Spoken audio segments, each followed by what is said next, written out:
What's up mga kasira, for today's video nandito tayo ngayon sa Nepo Mall, Angeles City of Pampanga. Shout sa lahat ng Kapampangan dyan. May Aldo kakayungan.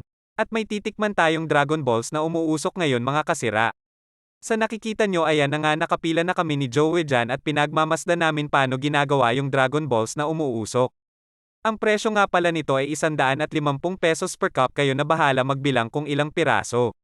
Kung tatanungin nyo ko kung sulit ba ang 150 pesos nyo para malaman nyo, bumili na kayo. Ayan na nga, nakabili na kami ni Jowa at titikman na namin ang Dragon Balls. Ayun nga, unang tikim, sabit agad sa ngipin. Masarap naman niya kahit papano mga kasira, ang problema lang ay dumidikit siya sa ngipin para siyang malagkit na kalamay. So struggle talaga sa mga naka-braces. At hanggang dito na lang ang aking video mga kasira.